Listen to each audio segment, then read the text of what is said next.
You're listening to the StoryShout podcast, hosted by Kelsey Jones. We're a weekly podcast dedicated to destigmatizing failure and laughing at our normalcy. Don't forget to subscribe and leave a review on iTunes. Hi, everyone. Welcome to StoryShout. My name's Kelsey Jones, and I'm so excited to be here today with Marsha Shandor. She is a storytelling and keynote coach and trainer from Yes, Marsha. Marsha, thank you so much for joining me. Thank you for having me. This is going to be so fun. I know. I'm so excited to talk about what do you suck at today? I suck at it. I would say I have a gift for not being able to go to bed at a decent hour. A gift. Wow. That's a good way to spin it. I'm just really good at it. Yeah.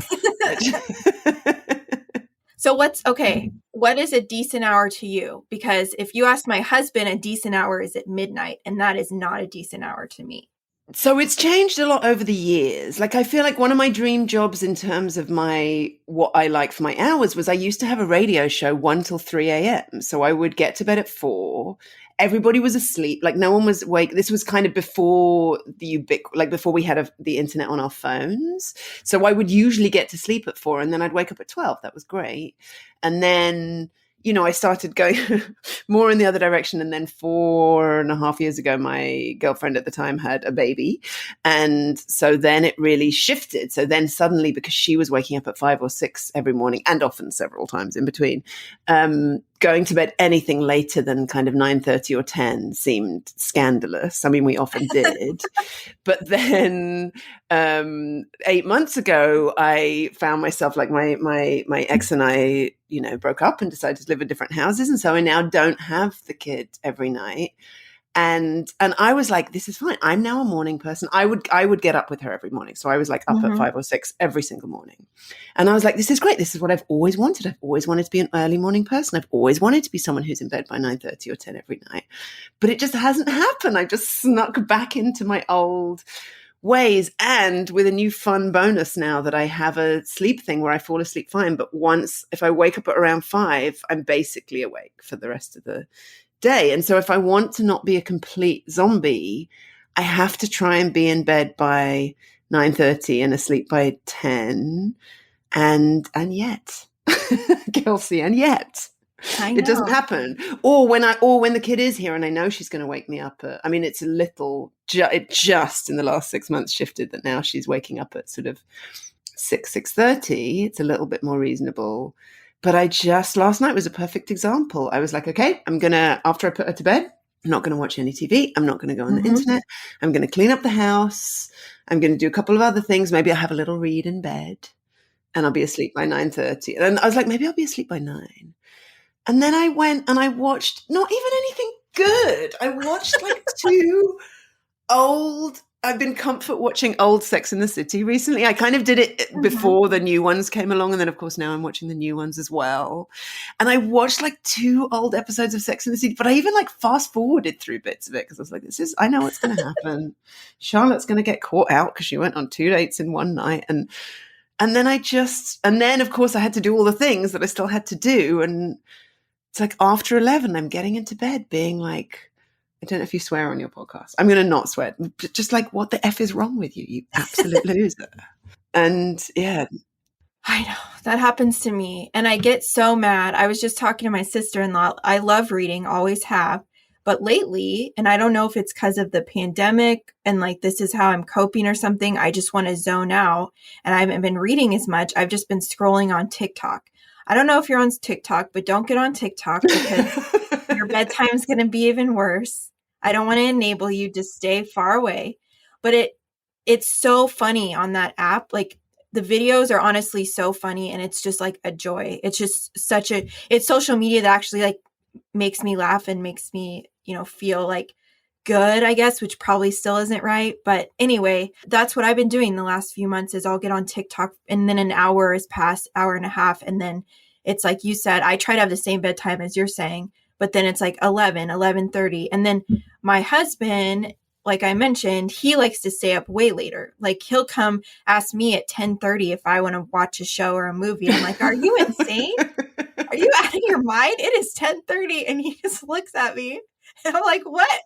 If it is 9 or after, I'm done. You can't ask me to do anything. But I tell him that, but to his credit, I'm up in bed scrolling TikTok. So it's not a completely unreasonable request from him, but I didn't get on TikTok for that exact reason, because the one time I tried it, I lost like 3 hours or something. But let me tell you all the things I put in place. So usually, I clearly didn't do it last night, but I usually I have a Mac, so I use Self-Control app on my computer, and I usually set it usually sometimes during my workday, because that's when I haven't gone into the like hypnotic hour.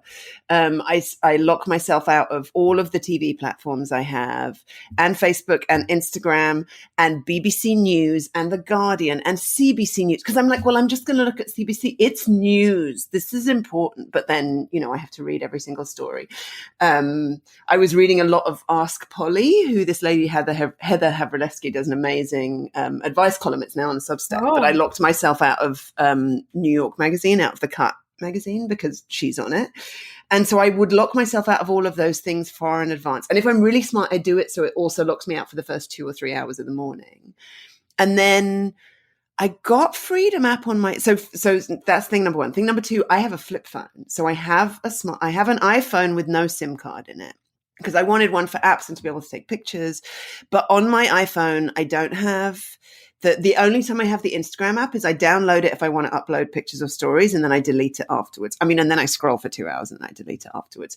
But mostly the way I access Instagram is through the browser on my phone, and I do it through the incognito browser, or like through the Safari private browser, so that it will automatically log me out as soon as I'm done.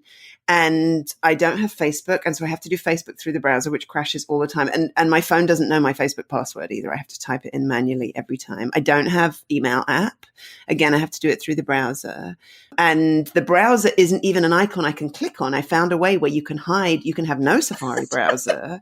So you have to like do spotlight search and then pretend to search something and then go in and do, like, there's so many steps. And yet, Kelsey, and I bought Freedom app, which is supposed to lock you out of things on your phone, but I haven't quite figured it out yet. But even last night, so I now, the only way we've managed to get my kid to brush her teeth is to show her a movie on YouTube Kids. So she watches a movie about brushing teeth and she brushes her teeth. So I realized I can't lock myself out of things for that reason. But I had a WhatsApp message from someone. So I was like, I am going to, when I get out of her room, I am going to go and listen to I run a storytelling show, and it's one of my storytellers, so I knew it was timely. Like, I'm going to listen to the WhatsApp message. Then I'm going to do the washing up. I have a really exciting podcast I'm listening to at the moment called Passenger List. It's like a thriller about a missing plane. And I'm like, I'm going to do the dishes. I'm going to listen to Passenger List. But what did I do? I came out. I didn't even look at bloody WhatsApp. I picked up my phone. I carried it to the couch and I sat down and I speed watched 2 episodes of Sex and the City that I probably watched not that long ago, if I still remember what happens in them. Right. Which I did.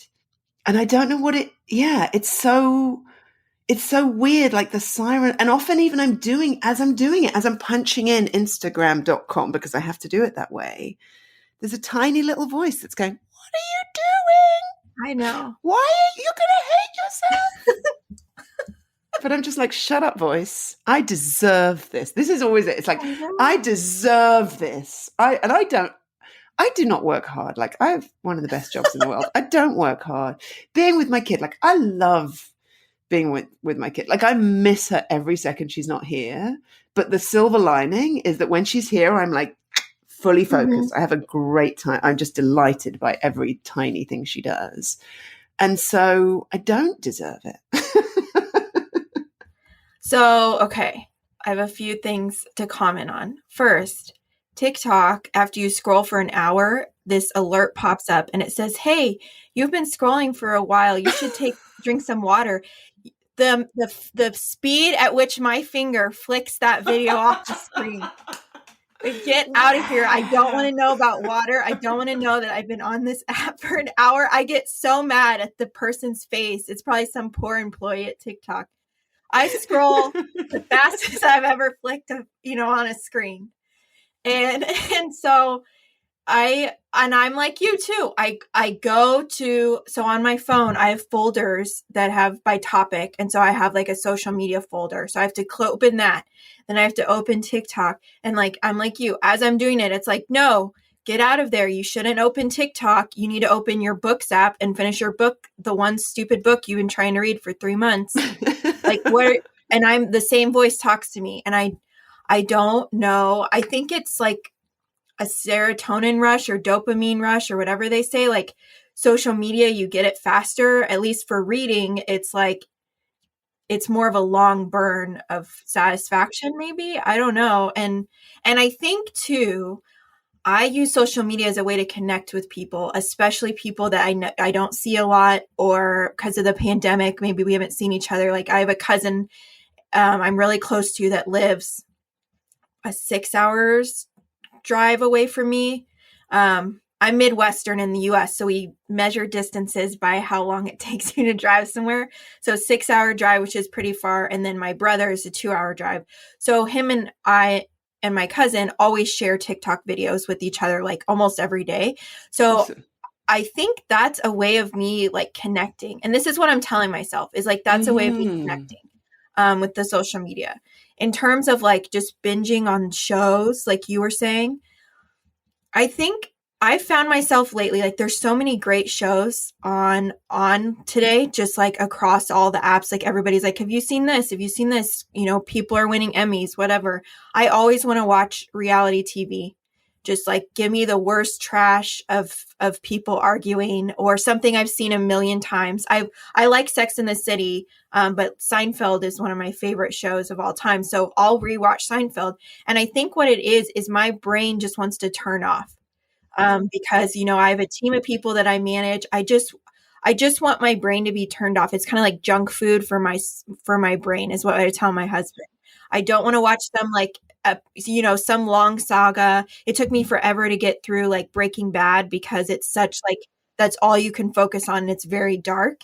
I'd rather just like turn my brain off. And I don't think that's healthy, but that's what I don't know. I think it is. I don't think it's unhealthy. And I think part of the thing here is that all of these things are true, right? You are connecting with your family. You know, Twitter and Instagram are so funny. Somebody posted on Instagram the other day, I think it was my friend Jess, one of her things is I love you, the monsters. And she posted and said, it was something like, therapy isn't around dealing with the root of your problems. Therapy is about making your therapist convinced that you're their favorite client. And I laughed out loud because I'm so convinced that I am my therapist's favorite client. I mean, like I told my therapist about that meme, but I was like, don't comment. I don't want to know the truth. And, you know, somebody posted something the other day. It was on Twitter, but it was a bit of, so I even deleted my Twitter account. I did that thing where they're like, you can come back in a year if you want. So I haven't committed to it, but I still go and look at other people's Twitters. And somebody posted, this guy is at Owens Damien, and he just reposts the funniest stuff. And there was some research that Shakespeare had like maybe smoked weed when he was writing. And the person who quoted it wrote, to be or not to be. What was the question? It made me laugh for like an hour. And I also will screenshot those. I have, you know, my mom and then another friend who are not on Twitter and not on Instagram. So I will screenshot the best ones and send those. And I think that that's true. You know, at the end of the day, with being challenged, like part of me with Sex and the City, I generally have been trying over the last few years to influenced by my co-parent, who's very good at this, of thinking, okay, where am I spending my leisure time? What am I listening to? What am I reading? What am I watching on TV? And is it all white, cis, non-disabled people like me? You know, is it straight? I'm not straight, but I code as straight to people. So I haven't experienced, I mean, I'm a queer parent and I'm a non-bio parent, but I haven't experienced most of the oppressions that queer people have. And so I've been trying to watch stuff, even if it's something like Blackish, you know, that's so funny and so light most of the time. And, but when I don't want to be challenged at all, it's when I want to watch something I've watched 1,000 times. And maybe that's Friends, or right now I'm like single and I'm so far away from being ready to date, but I'm also very interested in other people dating. So that's why I'm watching Sex and the City, because I'm like, I don't want to do any of this stuff myself, but I really want to live vicariously through, even though they're all straight people, you know, having heterosexual relationships, apart from one instance and Stanford. But I think it's like we don't have the capacity to watch anything new. And so that's why you're watching Seinfeld, and that's why I'm watching Sex and the City and Friends, even though I'm like, yes, it's problematic. I should be using my time better. But I don't think it's bad inherently. I think what's bad is when when there's other things that we want to be doing and we're doing it at the expense of those. B, when we're just getting hypnotically kind of sucked into staying up way too late and we're making ourselves miserable. And C, when we're not even totally enjoying it because part of us is thinking the dishes are next door and you still have to do them and you're going to get woken up at 6 a.m. by a small voice going, "Mama!" And you can't ignore that small voice. And so, but I think in a dream world, because there's definitely been times where I've been like, I'm having a really rough day. I am going to sit down and I'm going to watch 2 hours of Friends. I'm going to watch four or five Friends episodes, and I'm going to eat whatever this food, and I'm going to sit and I'm sitting there being like, God, this is the best. This is the best. My life is amazing that I get to do this, and that's very intentional. I had stopped reality TV for years, and then I hit it hard around the time of my breakup, and it was a lifesaver, because I just did a deep dive into Love is Blind and The Circle. Oh, man. And I got a break from having to think about this difficult situation that I was in, because I just was completely obsessed with everybody else's difficult manufactured difficult situations. Right. And so I think there is real benefit in them, but I think it's like in the dream world, every night we would be saying, okay, I'm going to spend 20 minutes dicking around, and then I'm going to go do this. No, actually, I think in a dream world, I would just get those dishes done soon. But for some reason, as soon as I come out my kid's bedroom, the siren song of the dicking around is so loud. I invented an app, which doesn't exist. So if anybody makes apps, please make this app. I've told a couple of people about it and they've said they might, but they haven't yet. But it's called SFA, which stands for Stop Effing Around. And you tell it which websites, just like Self-Control app, you tell it which way, or Freedom, you tell it which websites. And then what happens is as soon as you go on those websites, a big red timer in the corner starts up and shows you how long you've been on. It doesn't go away. And then every 5 minutes it goes, and then every half an hour it goes, or something so annoying. Right. Because the other thing is often with Facebook, it's like, I have to go post this thing for work. I have to go check this thing. Right. But then it's like, 7 notifications. And then 45 minutes later, and then I panic, log out. And then I'm like, I didn't even do the thing. I know that happens to me all the time. So I agree with everything you're saying. But when you're talking about the siren song of dicking around, So I read, it was probably a meme or something, that people were saying for parents especially, so I have a son, he's 3.5, and for parents especially, and especially working parents even more, not that, being at home isn't a job, I'm not saying that at all, but just having the mental brain of another project besides at home. Whenever we finally put our kids to bed or whatever, it's almost like you want to fight against doing the things that you need to do because you've done the things that you needed to do the entire day. So, for the most part, most of us, during the day, we do all our meetings, we do all our due dates or whatever. We manage people if we need to manage. If you're working in the home, maybe you completed a project or all these errands or bills you had to pay. I don't know. And then when you finally have the time to yourself at night, you are fighting against having to do something else, even if it's self-care or beneficial to you.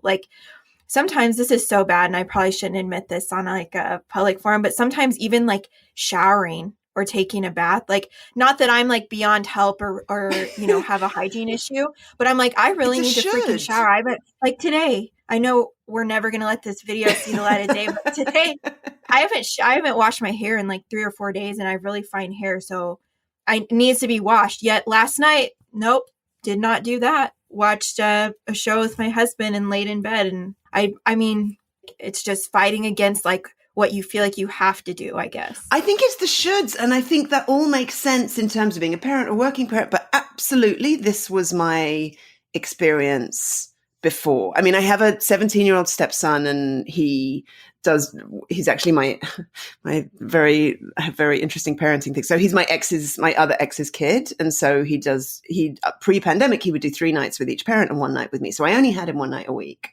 And the rest of the time, or when I was with that ex, I would be there for whatever 3 nights of the week. The rest of the time I didn't have him. But I still dicked around. That's why I loved having the work at the end of the day when it was being on a radio show, which is a super easy and fun job. Because it meant that there was no like capacity for dicking around, because I didn't have a phone I could lie in bed and be on Instagram in, because it was whatever, the mid 2000s. And I just kind of want the choice. I mean, this is why I have a flip phone, because I need to not have the internet accessible to me at all times. And there's so many other things I do. I have home screen 0, which is where I try and put as many apps as possible into blocks. And so on my home screen, I actually just have 2 apps, and one is like a Pomodoro type timer, and the other one is an exercise thing. But then I can see the picture of my stepson when he was 8. It's so cute. Yeah. So I have home screen 0. I have a brilliant thing my friend Dave taught me. We worked on a talk that he did called Tame Your Tiny Tiger, which is all about how your phone is like a tiny saber-toothed tiger, where if I press the home button 3 times, then it turns, no, it's not working. It turns everything black and white. And suddenly, like all of the apps, because one of the things he taught me is that the app designers are trying to make the app as exciting as possible. And when you see that green app with the like red, the little red symbol of how many notifications, you're like, ooh. But when you look at it in black and white, yeah, you can barely see it. Who cares? It's so much less, but it's also just less exciting.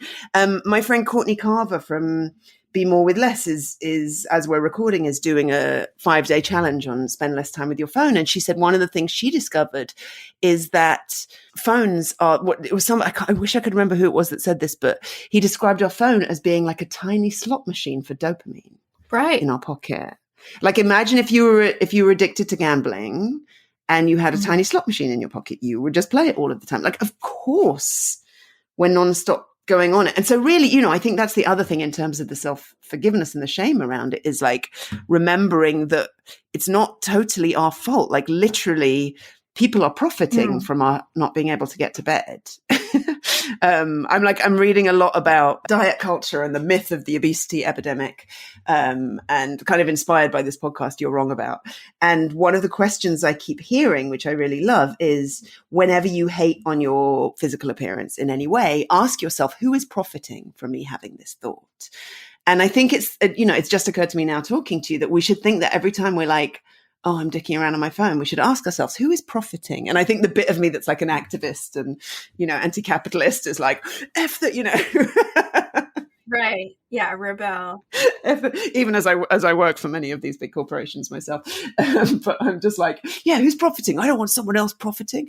But it's hard. It's hard. But I also think I did it before. Like, I just remember being a student and doing it. And all we had then was analog TV and VHSs. Like, I still would stay up to. I've got diaries from when I was 14 years old, and I'm like, it's 1 a.m. and I'm just like, what are you doing, 14-year-old Marsha? Go to bed. There's no Instagram in 1990, whatever it is. They said, I've heard before that if something's free in technology, then you're the product. Right. So Facebook or Instagram or whatever, like, we're the products. And so that's very true. Like, they definitely profit off of our addiction to social media and to technology. As you were talking too, before you even mentioned, like, when you were younger, I was trying to think, okay, before we had the internet, because when I was in elementary school, I'm 35. So in elementary school, we had like computer lab, but we still had dial-up internet and everything. So we had internet at our house, but you couldn't be on it for a long time because it blocked up, the phone line.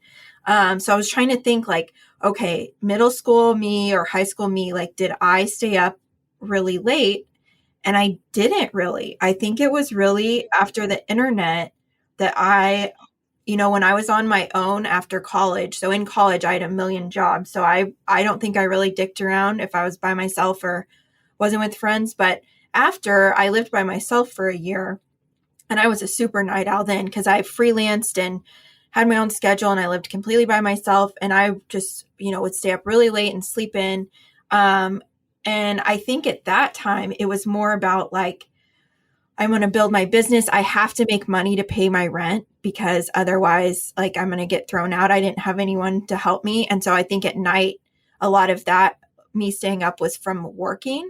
And now it's almost like it shifted into, and I guess we're getting like kind of deeper on this podcast, but into like connecting with people, because now, like I told you, I'm staying up later to connect with, people, so I know what's going on in the collective world, or sending the TikToks to my family or whatever.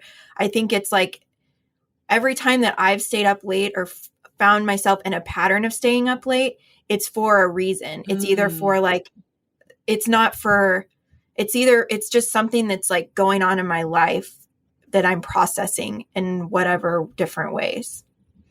Yeah. I mean, I feel like, as I said, I've always been, I remember for years saying to people, I mean, this is a bit of a dark joke, but I used to say, I think I'd be really good in like a hostage situation, as long as I wasn't being tortured, because I'm really good at using up time whilst achieving nothing. Like it's always been a real gift of mine that I always imagined, you could stick me in like a white walled room and just feed me my meals through a slot, and then come back to me 3 weeks later and be like, oh, do you want to hang out and have lunch together? I'd be like, Kelsey, you know what, I would love to, but maybe like in 2 weeks, there's this spider and I've got this but I think what you said earlier about the showering thing, because I'm so with you on that, is I think it's the shoulds. And I think that's also why when I was a kid, it's like there's always some should somewhere. I always left my homework to the last minute. And with my stepson, like, I see him doing that, and I do the thing that my mum used to do with me, which is sometimes I just grab the book and I just do it for just dictate. But it's usually I tried to do it less because my mum used to do that for me. But I'm also like, I survived. I went to university. I got a psychology degree from a pretty good university, and I think that I remember being either at university or at school and getting pretty good marks in something, having crammed them all at the last minute. Oh my God, my last year of university, I was doing a radio show at the local station. I was working for the BBC Radio 1, like the biggest national station. Yeah. I was running I was running the National Student Radio Association for all the student radios in the country. And I was the producer of the Edinburgh Festival coverage. And I was doing my final year of my degree. Like, it was bananas. And I crammed everything at the last minute. I just gave up 8 weeks of my life to nothing but psychology. And then I came out and I got a 2-1, which is like a B. Honestly, I'm stunned that I did. But I remember talking to a friend of my mum's who's an interpreter and saying, oh, I don't know, or about maybe my school results, like saying, I don't know if I deserved those marks because I did it all at the last minute. And she said, there are many jobs, and mine is one of them, where being able to cram at the last minute is absolutely an asset. That if I had, in our job, we're often just told, okay, you're going to a sugar conference tomorrow, go learn all of the technical terms about the chemical components of sugar and learn them in 2 different languages, in Russian and French, as well as English. Wow. And I feel like even for my job now that I'm coaching or I'm running workshops, and when I run workshops, I leave the writing till the last minute and I hate myself and think this could have been better. But I'm also starting to kind of learn that that's my process. And I'm really good at pivoting in the moment when something happens in the workshop. We had it recently. It was this big company and they were using this new technology, and then this breakout I was supposed to do couldn't work. And in the moment, I just pivoted. It was fine. Like, it was seamless. Mm-hmm. And I think that's because of having done things at the last minute so often that you have to be seamless. I mean, I think it's also a bit of an ADHD thing or ADD rather, that I'm sort of learning this as a person who was only diagnosed at the age of 43, that you lose attention so often that you have to be really quick when you are paying attention because you have to make nobody know that you weren't actually listening for the last 5 minutes. But I think that there's some part. I think another big part of it is leaving things to the last minute. And again, there are some silver linings to leaving things to the last minute. And honestly, one of the things that has helped with all of this stuff, really, and this came from a brilliant coach I worked with, Kate Reardon, who I ended up writing a whole talk about this based on something she taught me, which is to look at my relationship with shame, and to when I'm sitting there, and I call it your beast, but my beast is. It's number one hit like top Billboard 100 hit is you're an effing loser. Like it loves to tell me I'm a loser. It loves to tell me I'm a loser. It loves to shame me for having dicked around all day. It loves to tell me that I have the potential to really help people, but I'm wasting it. And just learning to just like let it be noise. You know, I don't think my belief is you don't ever really extinguish that voice, but you can just tune it out. And so that's a thing. I think even the fact that I can come on this podcast and talk to you about this rather than being like too much shame is because I've been learning to just be like, okay, well, there you are. But, and surrounding myself, I have a brilliant coach. By the way, I know I'm saying lots of names of things, but I am going to make you a secret webpage where I link to all of them. Yes. I love that. But I have a brilliant coach, Laura Wellman, and she's really good at, I'll leave her a Voxer going, I'm such a loser. I didn't do it. And she'll write back and be like, but look at all the things you got done this week, you know, or look at how you landed this big contract or whatever. And like, maybe it doesn't matter that you dicked around until 11 at night because you actually got XYZ done. So I think that also helps. I agree. And I did an episode with someone about procrastination, and it's really good. I think you would like it and anyone else listening, it's probably one of my favorite episodes we've done. But one of the things we talked about is like, if you're still a successful person, a lot of the shame that goes into procrastination or what, you know, you and I have been talking about, like that's just from society's pressure on us. And if you look at things more at a granular level, the things that we feel shame about, is it because you feel like you should feel shame about it? Or is it actually like being detrimental to your life? Now, for me, staying up so much later where I'm exhausted the next day, that's detrimental to my life. But if we look at like last night, I didn't go to bed till 11:30 because whatever, I'm fine today. I woke up at 7:30, I think. Usually I wake up at 6:30. So I slept an extra hour in. My son woke up late. I didn't have enough time to get ready this morning, but that's okay. Like the world didn't end. I didn't have like a presentation, you know, to 100 people that I had to be on camera for. Mm-hmm. So it's okay. So like any shame that I had last night or guilt about going to bed early, it actually is like made up and it didn't really affect my life. And so maybe that's something you and I can think about in terms of what we've been talking about this whole episode is like, is the shame really something you even need to be feeling? Right. Like just staying up late and dicking around really detrimental to your life? Because for me, you know, spending hours on TikTok, I feel like I shouldn't, but I still have all my work done. I'm flourishing. I have, you know, contract work. I have everybody's happy with what I'm doing. So at the end of the day, like it's not really detrimental to my life. And you got to laugh and you got to connect and you didn't have to challenge your flooded brain. It's such a good point. It's such a good point. And I also find, and this also goes for procrastinating this, but I find sometimes I need to do it a few nights to just get sick of myself, you know, that I just need to like, I mean, also just to get so tired that I physically can't stay up like on the sixth night or whatever, that sometimes it's like, you know, ebbs and flows. I feel like it's like with my office of really truly accepting and understanding that my office is never going to be full-time tidy. But what happens is I tidy it and I'm like, this is how I'm going to live forever. And then the piles start, you know, one pile happens, then another one, and then they increase and increase and increase and increase. And then I have a big blitz and then it's tidy again. And just, I guess it's the same as understanding, you know, that it's a cycle, that we're just somewhere on the circle. And sometimes we're on the staying up late on TikTok / watching old episodes of a problematic TV show that you've already seen. And sometimes we're on the circle of like getting into bed. I mean, here's the advantage. Here's a silver lining. When I get into bed at 9:30, my God, I'm smug and self-congratulatory. And I just like feel like the winningest. If I got into bed at 9:30 every single night, I just would be like, oh, another night. But as it is, I'm like, yes, look at you, Shanda. What a hero. You are living your best life here. Yes, everybody should learn from you. You're amazing. And that's a pretty nice feeling to have. True. But then you turn into one of those like smug a-holes who is like, oh, well, I don't have Instagram. I don't use social media. I go to bed at 9 o'clock. I don't know about the rest of you. So I think you need failure to like put yourself in your place a little bit. But also it wouldn't feel special to you. And I feel like I could look like one of those smug a-holes, right? I could say to you, I have a flip phone. By the way, flip phones, A, the battery lasts 3 days. B, they are indestructible. C, they fit in your bra. But in the days when we were allowed to go to places. But like, I don't have a smartphone. I don't have any social media or email apps on my phone.